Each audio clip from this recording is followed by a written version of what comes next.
Hadirin yang kami hormati, acara selanjutnya adalah sambutan oleh pengasuh pesantren Cemerlang An-Najah Bahrul Ulum Tolak Beras Jombang kepada yang terhormat Agus Ahmad Haidar Baria LCSH, kami haturkan.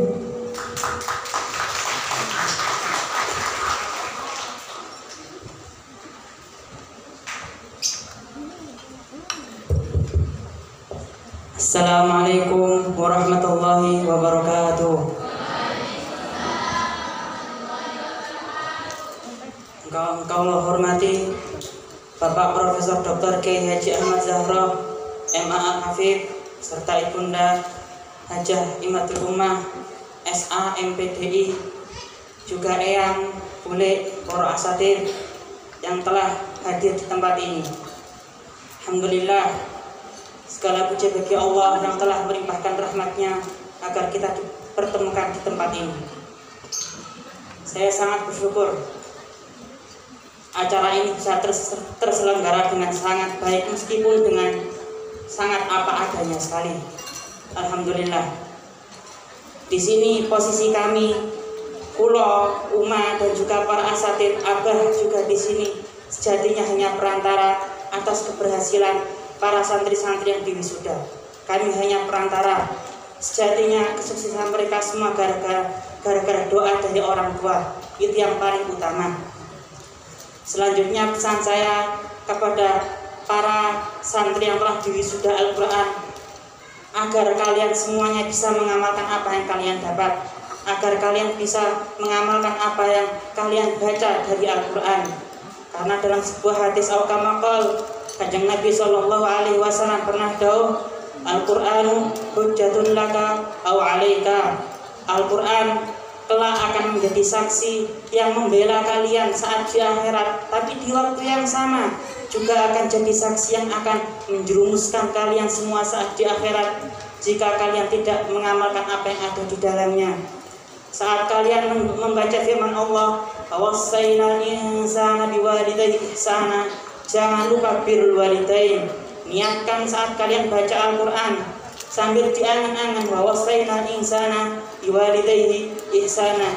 Niatkan saat kalian belajar, ya Allah, besok kalau aku sudah di rumah, aku pengen khidmat kepada orang tuaku. Saat kalian membaca dawuhnya Allah Ta'ala, "Wa idza quri'a 'alaihimul Qur'anu fastami'u." Saat kalian dengar Al-Quran dibaca, jangan ngobrol sendiri, jangan ngomong sendiri, tapi dengarkan. Tapi tidak cukup didengarkan, fastami'u, renungkan juga, direnungkan juga. Itu pesan saya, amalkan apapun yang ada di dalam Al-Quran. Zaman dahulu para sahabat, tidak semua sahabat itu hafal Al-Quran, tidak. Tapi para sahabat ketika mereka menghafalkan 3 atau 5 ayat, mereka fokusnya langsung fokus mengamalkan apa yang mereka hafal dulu, baru nanti nambah. Diamalkan sampai dihafalkan, kalau sudah bisa diamalkan, baru nanti nambah. Jadi pesan saya, kalian harus ingat bahwasanya Al-Quran kelak akan bersaksi untuk kita, membela kita kalau kita mengamalkan. Itu yang pertama.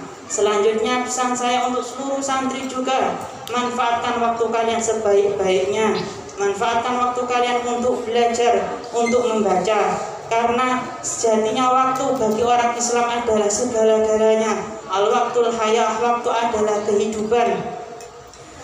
Jadi yang namanya santri itu tidak kenal yang namanya hari libur, tidak ada. Jenenge santri gak enak jenenge hari libur iku gak ono. Ono iku apa? Waktu rehat, waktu jeda sejenak setelah kalian lelah belajar.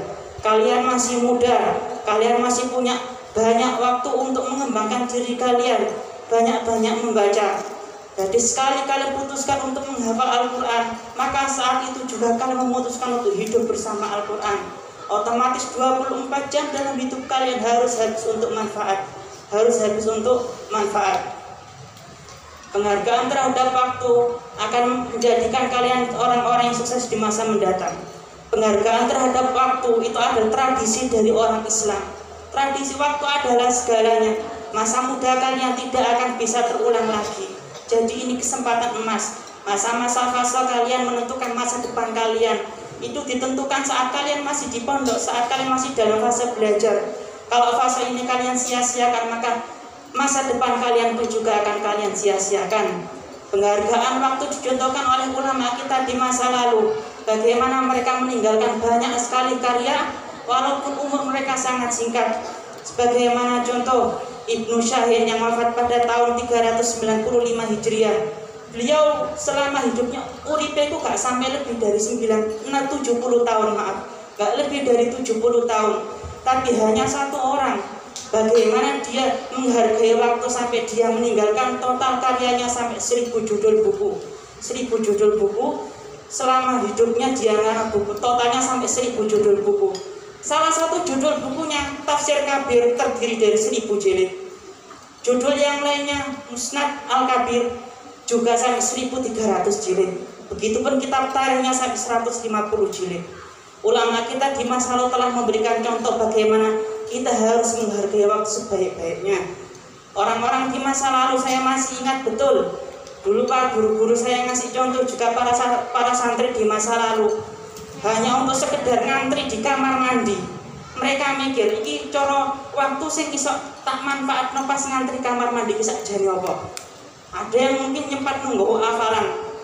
Ada beberapa sempat dengarkan MP3 saat itu. MP3 apa itu? Berisi tentang pengajian-pengajian atau pelajaran sejarah macam-macam. Beberapa di antara mereka dulu ada yang berangkat sekolah, meskipun sekolahnya jaraknya sangat dekat sekali, jarak pondok iki nang MTSN. Mereka berkira-kira antara langkah ke sekolahan, waktu yang bisa aku manfaatkan saat itu apa? Beberapa ada nyempatkan bawa kertas ringkasan pelajaran diwojo karo mlaku. Itu adalah bukti bagaimana ulama-ulama kita, santri-santri di masa lalu itu sangat menghargai waktu. Jadi saya harapkan kalian semua jadikan prinsip dalam hidup kalian bahwasanya bagi umat Islam, bagi khususnya seorang santri, gak ono sing jenenge hari libur, yang ada hanya waktu rehat sejenak setelah kalian lelah belajar. Hari Jumat kalian belajar 1 jam pegel, butuh ngobrol ambek konco, butuh mangan, monggo silakan. Tapi setelah itu langsung belajar lagi. Jadi nggak ada namanya konsep hari libur. Sekian pesan saya untuk seluruh santri. Allahumma fiqil aqwamit thariq. Wassalamualaikum warahmatullahi wabarakatuh.